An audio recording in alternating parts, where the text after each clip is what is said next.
아침 햇살이 부엌 창을 스치고 들어왔다.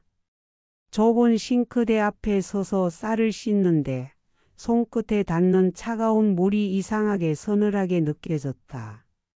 물이 흐르는 소리와 함께 멀리서 며느리가 전화로 웃는 소리가 들려왔다. 나는 고개를 숙인 채 그 소리를 들으며 묘한 서운함을 삼켰다. 그 웃음 속에 나는 없었다. 밥솥에 쌀을 안치고 나와 장롱 위에 올려둔 가족 사진을 닦았다. 액자 유리 위에 묻은 먼지를 손수건으로 훔치자 사진 속의 웃음들이 빛을 받았다. 남편, 아들, 며느리, 그리고 내 옆에 앉아있던 어린 손자. 모두 환하게 웃고 있는데 그 가운데 있는 내 얼굴은 어쩐지 낯설었다. 그 웃음은 진심이었을까? 아니면 억지로 지은 표정이었을까? 어머니, 그 사진 또 닦으세요? 며느리의 말이 불쑥 등 뒤에서 날아왔다. 웃음기 없는 목소리였다. 나는 애써 웃으며 고개를 끄덕였다.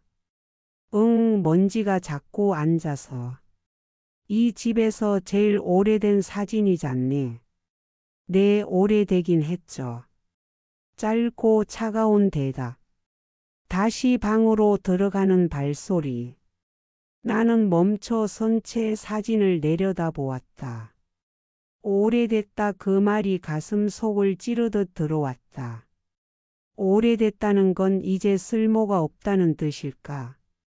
손끝에 남은 유리가루 같은 싸늘함을 털어내며 나는 속으로 중얼거렸다. 저 웃음은 다 거짓이었구나. 싱크대 위에서 물방울이 똑똑 떨어졌다. 마치 내 속마음이 흘러내리는 듯한 소리였다. 나는 그 소리를 지워버리듯 창문을 열었지만 바깥 공기마저도 왠지 차갑게 스며들었다. 그날따라 사진 속 웃음이 유난히 낯설고 불안하게 느껴졌다.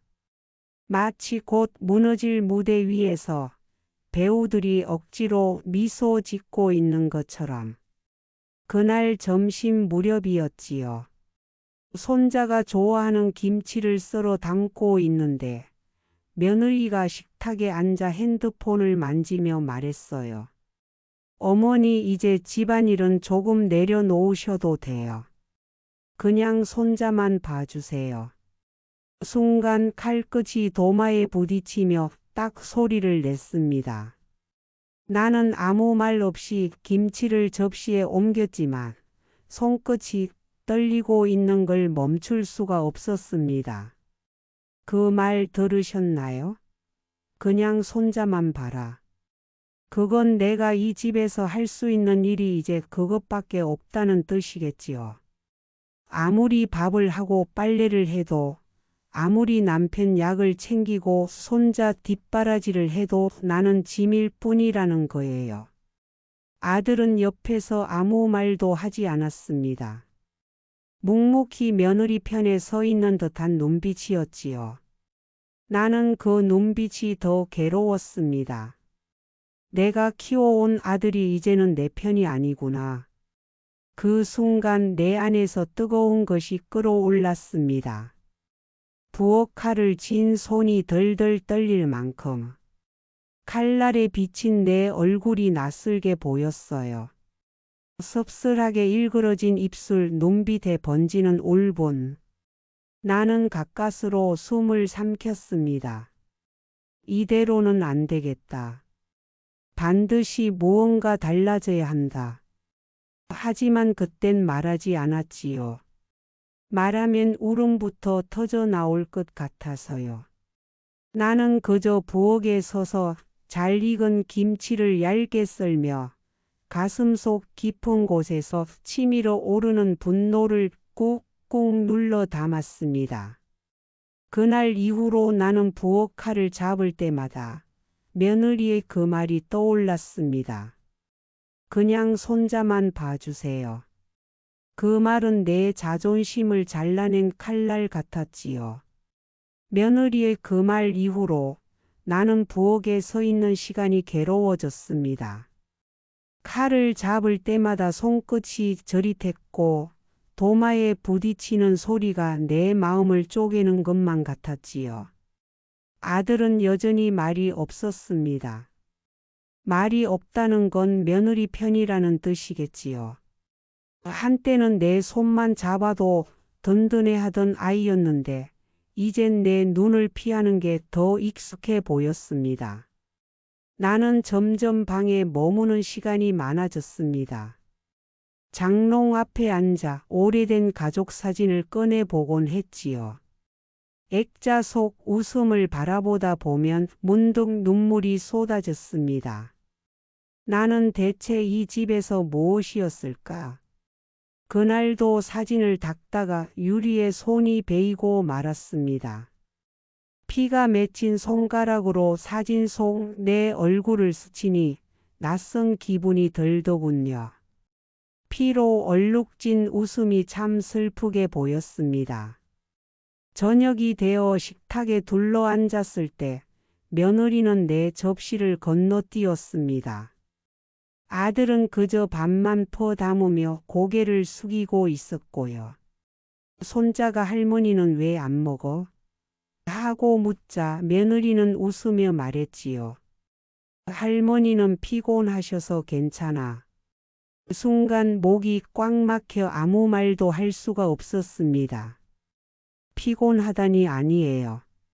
나는 그저 버려진 거예요. 모두의 웃음 속에서 나만 없는 거예요. 그날 밤 방에 돌아와 사진을 다시 꺼내 들었습니다.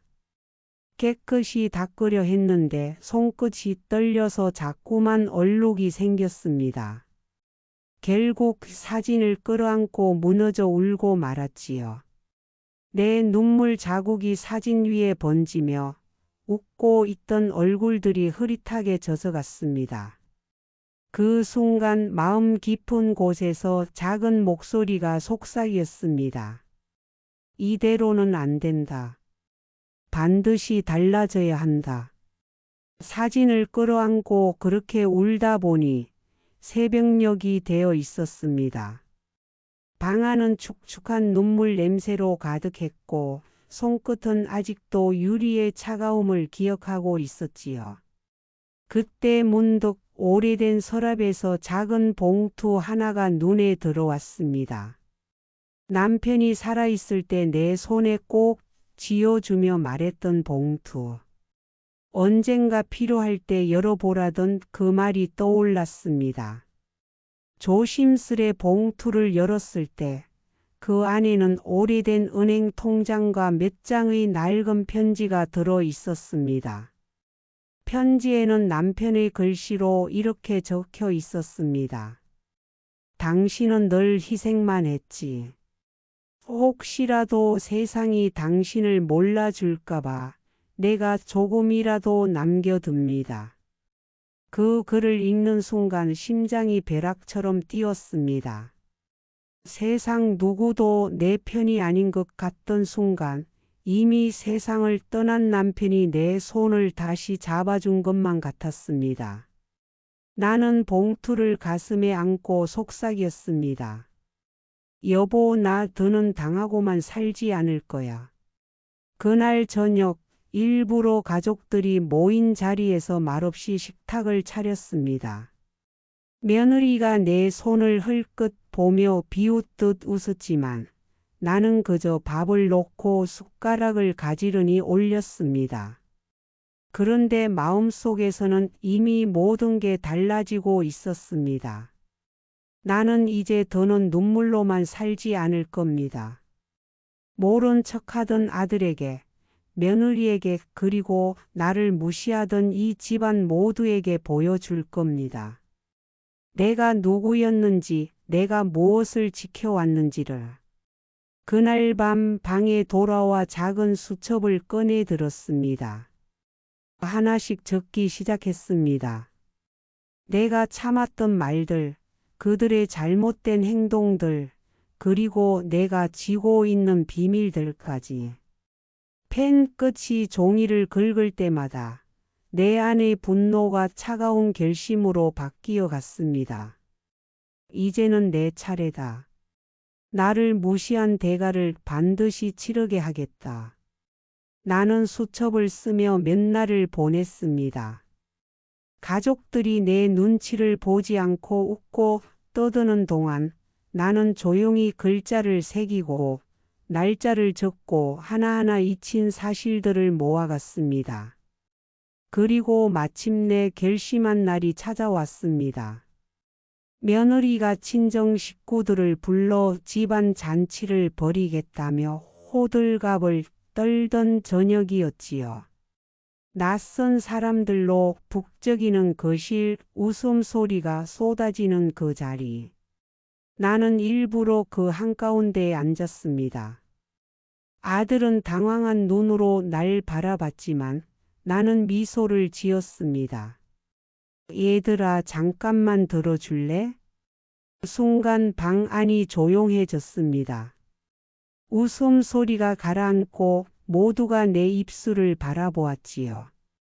나는 천천히 오래된 봉투를 꺼내 식탁 위에 올려놓았습니다. 노랗게 바랜 종이, 그리고 그 위에 놓인 낡은 통장. 이 집 내가 일군 집이야. 남편이 떠나기 전 나한테 다 맡기고 갔어. 이 집안이 유지된 건 내가 매일같이 숨죽이며 버텼기 때문이야. 며느리의 얼굴이 굳어졌습니다. 어머니 갑자기 무슨 말씀을. 나는 말을 끊었습니다. 내가 알았으면 좋겠다.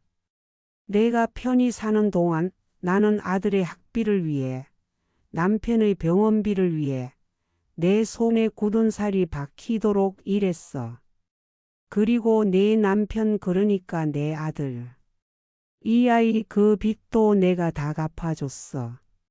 아들의 얼굴이 창백해졌습니다. 며느리는 눈을 크게 뜨고 아들을 바라봤습니다. 빚? 무슨 빚이야? 그 순간 방 안의 공기가 얼어붙었습니다. 나는 수첩을 펼쳐 아들의 빚 독촉장이 붙어있는 페이지를 보여주었습니다. 내 남편이 사업한다고 빌려 쓴 돈. 그거 다 내가 갚았다. 너희 모르게. 그런데도 내가 나를 무시하고 내 밥그릇까지 빼앗았지. 며느리의 얼굴은 분노와 당황이 뒤섞여 흔들렸습니다. 그리고 아들은 고개를 들지 못했습니다. 나는 그들의 침묵을 찌르듯 말했습니다. 이제 더는 가만히 있지 않을 거야. 나를 무시하고 잊어버리고 짓밟은 대가 너희가 치르게 될 거다. 내 목소리는 떨리지 않았습니다. 오히려 단단하게 울려 퍼졌습니다. 그 순간 나는 분명히 느꼈습니다. 이제 이 집안의 공기는 예전과 같을 수 없다는 것을. 진실을 꺼내놓던 그날 밤 나는 어쩐지 조금은 후련했습니다. 적어도 이제는 내가 어떻게 살아왔는지, 내 희생이 무엇이었는지 알게 되었으니까요. 하지만 그 후로 집안의 공기는 더 차갑게 얼어붙어 갔습니다. 아들은 며칠을 말이 없었습니다. 눈을 피하던 그 시선은 이제 아예 내게 닿으려 하지 않았지요. 그리고 며느리, 그녀의 입가엔 서늘한 비웃음이 번졌습니다. 어머니, 그렇게 대단하신 거면 왜 이제 와서 말씀하셨어요? 도와주셨다면서 그걸 지금 와서 빚으로 갚으라고 하시는 거예요. 그 말에 가슴이 쿵 내려앉았습니다. 내가 들려준 건 빚이 아니라 사랑이었는데 그들은 숫자로만 받아들이고 있었습니다. 며느리는 그날 저녁 친정 식구들과 웃으며 술잔을 기울였습니다. 어머니 덕에 우리 편해졌대요. 그 말 속에는 분명한 조롱이 담겨 있었습니다. 아들은 여전히 말이 없었지만 밤이 깊자 내가 몰래 듣고 말았습니다. 그가 아내에게 속삭이는 소리. 그래도 어머니가 조금 지나치시긴 해. 괜히 우리 흔들리게 하지 말자. 나는 그 순간 발밑이 무너져 내리는 것 같았습니다. 내 아들마저, 내가 지켜온 그 아이마저 결국 며느리의 편에 서고 만 것이지요. 방으로 돌아와 문을 닫았을 때 한동안 숨조차 쉴 수 없었습니다. 내가 그토록 목숨 걸고 지킨 아이. 빚더미에서 건져 올린 아들. 그 아들이 이제는 내 손을 뿌리치고 나를 문제라고 부르는 순간 내 심장이 쪼개져 나가는 듯 했습니다. 창밖으로 보이는 달빛이 너무 차갑게 느껴졌습니다. 나는 이 집에서 버려진 거구나. 눈물이 목을 막아 삼킬 수 없을 때 작은 수첩이 눈에 들어왔습니다. 며칠 전까지 희망처럼 보였던 글자들, 복수, 진실, 내 차례라는 글자들이 흐릿하게 번져 있었습니다. 나는 떨리는 손으로 다시 수첩을 붙잡았습니다. 그래, 더는 사랑을 기대하지 말자. 이제는 끝까지 나 혼자서라도 싸워야 한다. 며칠 동안 나는 일부러 침묵했습니다. 대답도 하지 않고 부탁도 받지 않고 마치 없는 사람처럼 움직였지요. 하지만 내 안의 분노는 날마다 커져갔습니다. 불씨 같던 감정이 이제는 폭풍처럼 타올랐습니다. 결정적인 날은 뜻밖에 찾아왔습니다. 손자의 생일잔치. 며느리는 친정 식구들을 불러 또다시 시끌벅적하게 꾸몄습니다. 나는 초라한 케이크 하나라도 준비해주고 싶었지만 며느리는 손을 내밀며 말했지요. 어머니는 그냥 계세요. 손주도 요즘 할머니보다 저랑 더 친하잖아요. 그 말이 끝나는 순간 내 귀에서 무언가 뚝 끊어지는 소리가 났습니다. 내 손자가, 내 손으로 안아 키운 아이가 이제 내 것이 아니라니. 나는 천천히 식탁으로 걸어가 그 자리 한가운데 서 있었습니다. 모두가 웃고 있을 때 나는 케이크 칼을 탁 내려놓았습니다. 그 소리에 방 안이 조용해졌습니다. 내가 그렇게 웃음 지을 자격이 있어? 내가 앉아있는 이 자리, 내가 먹고 있는 이 밥, 그 모든 게 내가 지켜온 거야. 너는 나를 흙처럼 밟아도 된다고 생각했겠지. 하지만 알아도 내가 없었으면 이 집은 진작 무너졌어. 며느리의 웃음이 굳어졌습니다. 아들은 자리에서 일어나 나를 막으려 했지만 나는 한 걸음도 물러서지 않았습니다. 내 목소리는 떨리지 않았습니다. 오히려 단단하고 날카로웠습니다. 나는 평생 너희를 위해 살았다. 내 청춘도, 내 건강도, 내 눈물도 다 바쳤어. 그런데 내 아들이 나를 버렸다. 내가 살아있는 한 이 집에서 나를 지워버릴 수 있을 거라 생각하지 마라. 그 순간 손자가 울음을 터뜨렸습니다. 나는 아이를 바라보다가 눈물이 뺨을 타고 흘러내렸습니다. 그래, 나도 더는 참지 않을 거야. 내가 어떻게 살아왔는지 반드시 알게 해주마. 그리고 그 대가를 치르게 하겠다. 방 안은 무겁게 가라앉았습니다. 아들은 고개를 들지 못했고 며느리는 분노와 두려움이 뒤섞인 눈빛으로 나를 노려보았습니다. 그 순간 나는 분명히 깨달았습니다. 이제 싸움은 시작일 뿐이라는 것을. 그날 이후 집안은 깊은 침묵 속에 잠겼습니다. 잔치도 웃음도 아무 일 없던 듯 넘어가는 가식도 더는 없었습니다. 모두가 내 눈치를 보며 무거운 공기를 견디고 있었지요. 며느리는 며칠 동안 나를 피하다가 어느 날 부엌에서 마주쳤습니다. 그녀는 잠시 머뭇거리더니 낮게 말했습니다. 어머니 죄송해요. 제가 너무 몰랐어요. 나는 대답하지 않았습니다. 그 말이 진심인지 단지 상황을 모면하려는 말인지 알 수 없었으니까요. 다만 그녀의 눈가가 흔들리는 것을 보며 처음으로 두려움 대신 인간적인 얼굴을 본 것 같았습니다. 아들은 며칠 만에 방에 들어와 내 앞에 앉았습니다. 손에 진 커피 잔이 덜덜 떨리고 있었습니다. 엄마 미안해. 나 그동안 너무 바보 같았어. 나는 고개를 들지 않고 차분히 말했습니다. 바보라니. 내가 나를 외면할 때마다 나는 1000번씩 죽는 기분이었다. 그래도 내가 내 아들이라는 이유로 참아온 거야. 아들은 울음을 삼키며 내 손을 잡았습니다. 그 온기가 전해지는 순간 오래 묵혀둔 한이 조금은 풀리는 듯 했습니다. 그러나 마음속 깊은 곳에서는 또 다른 목소리가 속삭였습니다. 왜 이제야 나를 알아보는 거야?